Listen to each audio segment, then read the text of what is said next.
টানা পঞ্চম টি-20 সিরিজ জেতার অপেক্ষায় রয়েছে এবং সেই মিশনের প্রথম ম্যাচ আগামীকাল সন্ধ্যায় অনুষ্ঠিত হবে চট্টগ্রামে। দল চট্টগ্রামে, বাংলাদেশ দলের প্রতিপক্ষ একই শহরে খুব স্বাভাবিকভাবেই। তবে সবকিছু ছাপিয়ে দলের মধ্যে, ড্রেসিং রুমে এবং কোচিং স্টাফদের মধ্যে যেই সিন্ডিকেট, দল নির্বাচনের ক্ষেত্রে যে ধরনের নগ্ন হস্তক্ষেপ, সেটা একটা গুমোট পরিবেশ তৈরি করেছে চট্টগ্রামের রেডিসন ব্লুতে। দলের অভ্যন্তরের যে খবর এই মুহূর্তে আমার কাছে রয়েছে, সাপোর্ট স্টাফ এবং ক্রিকেটারদের কাছ থেকে যে খবর আসছে, তাতে একজন পার্টিকুলার ক্রিকেটারকে রক্ষায় অন্তত সবশেষ 5 থেকে 6টা ম্যাচে অসাধারণ খেলা একজন ক্রিকেটারকে বাদ দেওয়ার পরিকল্পনায় রয়েছে। বাংলাদেশ দলের 11 নিয়ে যেই ধরনের রাজনীতি হচ্ছে, পলিটিক্স হচ্ছে, এই মুহূর্তে বিএনপি, জামায়াতে ইসলামী কিংবা এনসিপির মধ্যেও সেরকম কোনো পলিটিক্স বিদ্যমান নেই। জাতীয় দলে ব্যাটিং অর্থাৎ ব্যাটারদের জন্য স্পট 6টা এবং এই 6টা স্পটের 4টা মোটামুটি অকুপাইড। আপনারা সবাই জানেন যে ওপেনিং স্লটে যেই দুজন খেলবেন সেখানটায় ইমন এবং তামিম মোটামুটি ফিক্স। এরপরে নাম্বার 3-তে Liton Kumar Das, he is the captain, এবং ইনজুরির পর তিনি স্কোয়াডে ফিরেছেন, একাদশে থাকবেন, খেলবেন, ক্যাপ্টেন্সি করবেন, খুবই স্বাভাবিক। নাম্বার 4 নিয়ে যে আলোচনা, সেটা হচ্ছে সাইফকে সেই জায়গাটায় খেলানো যায় কি না। যদিও সাইফকে আরো উপরে খেলাতে পারলে আরো ভালো হতো।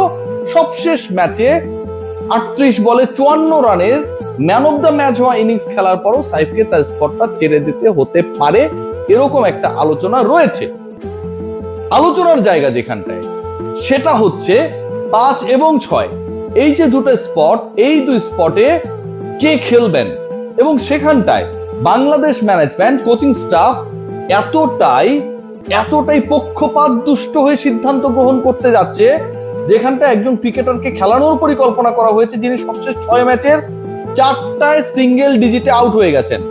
আই এম রিপিটিং, সবশেষ 6 ম্যাচের 4টায় সিঙ্গেল ডিজিটে আউট হয়ে গেছেন। দেখুন ভাই, আপনারা বলেন যে অমুকের পিছনে কেন লেগেছেন। আমার ভাই কেউ পক্ষে না বিপক্ষে না, আমিও কারো পক্ষে বিপক্ষে না। জাতীয় দলের জার্সিতে একজন ক্রিকেটার খেলতে নেমেছেন, সবশেষ 6টা টি-20 খেলেছেন এবং সবশেষ 6 টি-20-র মধ্যে 10 রানও করতে পারেন নাই 4টায়। সেই ক্রিকেটারের সমালোচনা করা অথবা তার পরিবর্তে যে ভালো খেলেছিল তাকে দলভুক্ত করার দাবি জানানোটা নিশ্চয়ই অযৌক্তিক না। সো বাংলাদেশ ম্যানেজমেন্টের এই মুহূর্তে সিদ্ধান্ত গ্রহণকারী যারা, তাদের যে প্ল্যান, তারা সবশেষ 6 ম্যাচের 4টায় সিঙ্গেল ডিজিটে আউট হওয়া এবং ওই ক্রিকেটার সবশেষ 6 ম্যাচে রান করতেই পেরেছে 66, 11 এভারেজে রান করা সেই ক্রিকেটারকে খেলাতে চায়। কাকে বাদ দিয়ে কাকে খেলাতে চায় সেই আলোচনায় আসছে। ইন্টারেস্টিং পার্টটা শুনুন। এবং সেই cricketer strike rate, we are discussing about the টি-20 ক্রিকেট, টি-20 ফরম্যাট, যেখানটা সবশেষ 4টা বাইলেটারাল সিরিজে বাংলাদেশ জয় পেয়েছে। সেই সিরিজের পরে পঞ্চম, 5th সিরিজে যেখানটায় রান হবে, যেখানটায় বাংলাদেশের best wicket, best curator Zahid Reza Baju তৈরি করে ফেলেছে অলরেডি, সেখানটায় 108 স্ট্রাইক রেটের একজন ক্রিকেটারকে খেলানোর জন্য লোকাল এক কোচের তোড়জোড় কল্পনাতীত। বাদ দেওয়ার পরিকল্পনায় যাকে রাখা হয়েছে, এটা আপনাদের অবাক লাগবে যে যেই ক্রিকেটারকে সবশেষ 6 ম্যাচের 4টায় সিঙ্গেল ডিজিট আউট হয়েছেন, যার এভারেজ 11, যার স্ট্রাইক রেট 108, তাকে খেলিয়ে বাদ দেওয়ার পরিকল্পনা করা হচ্ছে এমন একজনকে যার স্ট্রাইক রেট ওই সমান সংখ্যক টি-20 ইনিংসে কত জানেন? 141, 141 স্ট্রাইক রেটের একজন ক্রিকেটারকে বাদ দিয়ে 108 স্ট্রাইক রেটের একজনকে খেলানোর প্ল্যান করা হচ্ছে। একজন লোকাল কোচের একক চাহিদায়, একক সিদ্ধান্তে সেই চেষ্টাটা চলছে, এই নোংরামিটা চলছে, এই সিন্ডিকেট বাজিটা চলছে ড্রেসিং রুমে। এবং সেই ক্রিকেটার যাকে বাদ দেওয়ার পরিকল্পনা করা হচ্ছে এবং যাকে খেলানোর পরিকল্পনা করা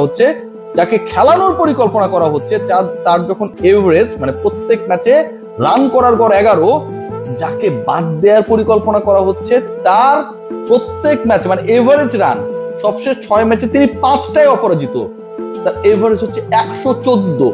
114 স্ট্রাইক রেটের একজন ক্রিকেটারের পরিবর্তে 114 এভারেজের ক্রিকেটারের পরিবর্তে 11 এভারেজের ক্রিকেটারকে খেলানোর পরিকল্পনা করা হচ্ছে।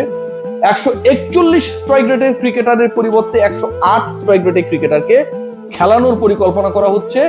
সবশেষ 6 ইনিংসে, এটা একটা দুইটা বিচ্ছিন্ন ইনিংস না, ব্যর্থ একজন ক্রিকেটারকে খেলানোর পরিকল্পনা করা হচ্ছে নুরুল হাসান সোহানকে বাদ থেকে।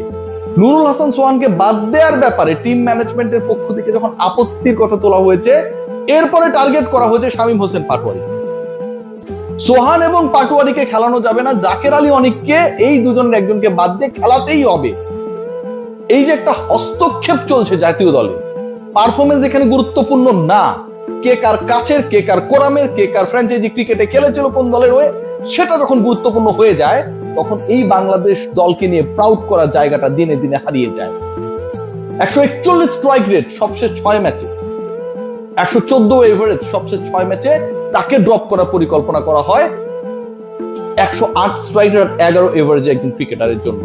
সেম শামীম হোসেন পাটোয়ারি হয়তো জিরোতে অনেক সময় আউট হয়ে যান, কিন্তু যেদিন খেলেন সেদিন সম্ভাবনা জাগা। শামীম পাটোয়ারি, জাকের আলী অনিক, চোখ বন্ধ করে চিন্তা করুন তো who is the better right now? Definitely Shamim Hossain Patwari. Jaker Ali অনিকের জন্য এই যে ভালোবাসা, আমি অনেককে ছোট করছি না, ফর্ম নেই ভাই, তোমাকে 11-এ থাকতে হলে অন্য কারো থেকে এগিয়ে থাকতে হবে অ্যাকর্ডিং টু দ্য পারফরমেন্স। কেউ এগিয়ে থাকলে সেটা ফেয়ার সুযোগ তাকে দিতে হবে। সেই লজিকে বাংলাদেশ দল যেতে চায় না। যে 11-এ পরিকল্পনা করা হচ্ছে সেই 11-এ এখন পর্যন্ত ইদার সোহান অর শামীমকে বাদ দিতে হবে এবং একটা স্পট ছেড়ে দিতে হবে জাকের আলী অনিককে। টপ 4 নিয়েও আলোচনা রয়েছে এবং সেখানটা এমন হইতে পারে দুই ওপেনার ইমন এবং তামিম, এই দুই ওপেনার যারা হচ্ছে এরকম ট্র্যাকে, চট্টগ্রামের মতো ট্র্যাকে ভালো করার মতো ক্রিকেটার, তাদের একজনকেও বসানো হতে পারে।